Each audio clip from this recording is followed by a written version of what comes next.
নমস্কার সুপ্রিয় দর্শক, বিজ্ঞাপন বিরতির পর আরেকবার স্বাগত জানাচ্ছি গ্রামীণফোন 0 আওয়ারে। আজ আমাদের সাথে দুজন অতিথি আছেন। আমার পাশে আছেন ডাক্তার সেলিনা মওলা এবং তার পাশে আছেন রাকিবুল বাশার রাকিব। আমরা বিরতির আগে আন্দোলনের সঙ্গে রাজনৈতিক সম্পৃক্ততা নিয়ে আলোচনা করছিলাম। পাশাপাশি আরেকটা বিষয় আছে, রাকিবকে দিয়ে শুরু করতে চাই। সেটি হলো যে সাইবার ওয়ার, এই আন্দোলনের বাহ্যিক আন্দোলনের পাশাপাশি আরেকটা ডিজিটাল আন্দোলনও চলছে। আমরা জানি যে রাকিব বলছিলেন যে এই বিভিন্ন অপপ্রচার চালানো হচ্ছে এবং সেটা আজ না, এখন এই আন্দোলনকে কেন্দ্র করে কিছু অপপ্রচার চলছে, বিভ্রান্তি ছড়ানো হচ্ছে।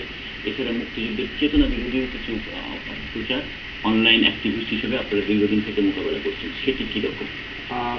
প্রথম দিন থেকে যেমন আমাদের এটাকে চালানো হচ্ছিল, একটা অপশক্তি, জামাত শিবির অপশক্তির পক্ষ থেকে অনলাইনে ছাড়ানো হচ্ছিল যে এটা হচ্ছে নাস্তিকদের আন্দোলন। এবং আমরা আজও দেখলাম, গোয়েন্দা সংস্থার কাছ থেকে দেখলাম যে এখানে কুরআন শরীফ পড়ানোর একটা প্রক্রিয়া নিয়েছিল, উদ্যোগ নিয়েছিল হচ্ছে জামাত শিবির। এই নিউজটা সম্ভবত সন্ধ্যা 7টার পরে এসেছে গোয়েন্দা সংস্থার পক্ষ থেকে। তো আমি এখানে বলতে চাচ্ছি যে আমরা এখানে কোনো নাস্তিক কিংবা বাম দলের আন্দোলন নয়, এটা গণমানুষের আন্দোলন। এখানে কোনো মুসলমানদেরকে কিংবা কোনো ধর্মকে আমরা হেয় করতে আসিনি। তো এরা আমাদের বিরুদ্ধে অপপ্রচার চালিয়ে যাচ্ছে এবং কোরআন শরীফ পুরানোটা ছিল হচ্ছে এই অপপ্রচারের এবং এই আমাদের বিরুদ্ধে লাগানোর একটা অপশন, যেন আমাদের জনসাধারণের কাছ থেকে আমাদেরকে আলাদা করে দেওয়া যায়। আমাদের আলাদা করার চেষ্টা করছে ওরা, জনগণ যেন আমাদের পাশে না এসে দাঁড়ায়, এটা হচ্ছে সেরকম। আমরা এটার বিরুদ্ধে রুখে দাঁড়িয়েছি। আমাদের যারা ফ্লাইওভার ওয়ার্ক চলছে ওখানে আন্দোলনের পাশাপাশি আমরা ল্যাপটপ নিয়ে বসে আছি। আমাদের অনেক ছোট ছোট ভাইয়েরা তারা এটার বিরুদ্ধে আন্দোলন চালিয়ে যাচ্ছে এবং আমরা ওখান থেকে বেশ কয়েকটা অনলাইন রেডিও চালাচ্ছি।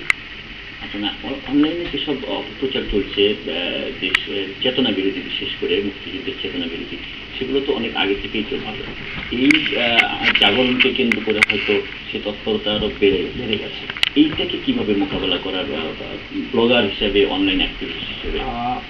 আমরা এক ব্লগার অনলাইন অ্যাক্টিভিস্ট, আমি আন্দোলনের সঙ্গে যুক্ত এবং আন্দোলনের এখন আমি উদ্যোক্তা নেই, এখন আমি কর্মী হিসেবে রয়েছি।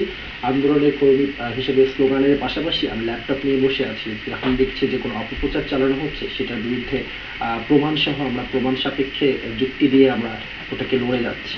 এগুলো সাধারণত হয় বিভিন্ন ফেক আইডিগুলো কি আইডেন্টিফাই করে শনাক্ত করে আমরা গণহারে রিপোর্ট করছি।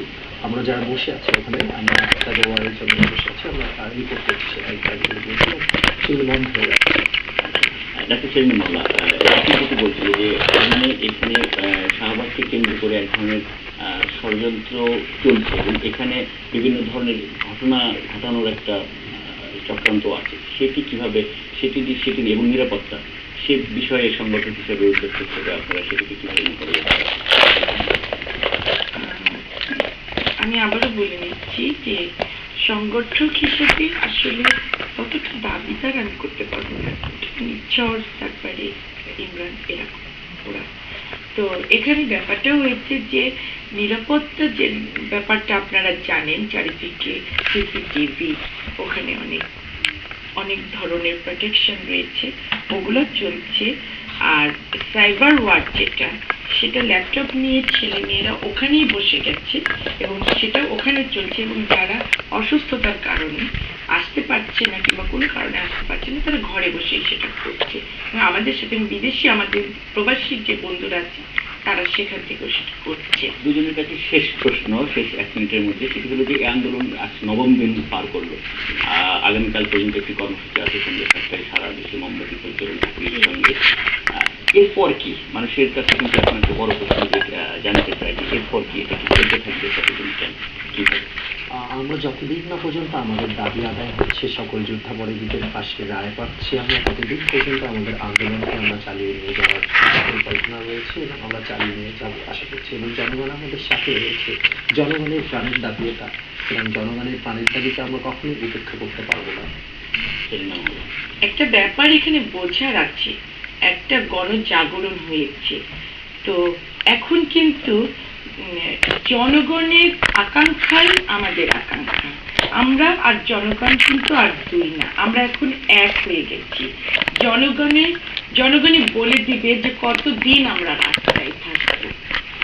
যখন জনগণের উপলব্ধিতে এই ব্যাপারটি আসবে যে এখন আমাদের ঘরে ফেরার সময় হয়েছে, এখন আমরা ন্যায্য বিচার পেয়েছি, এখন আমরা ৪২ বছরের কলঙ্ক থেকে নিজেদেরকে পুত পবিত্র করতে পেরেছি, তখনই জনগণই সিদ্ধান্ত নেবে তারা ঘরে ফিরবে। গণ আকাঙ্ক্ষার বাস্তবায়ন হলে আন্দোলনের একটি যৌক্তিক পরিণতিতে গেলে তখন ঘরে ফেরা হবে।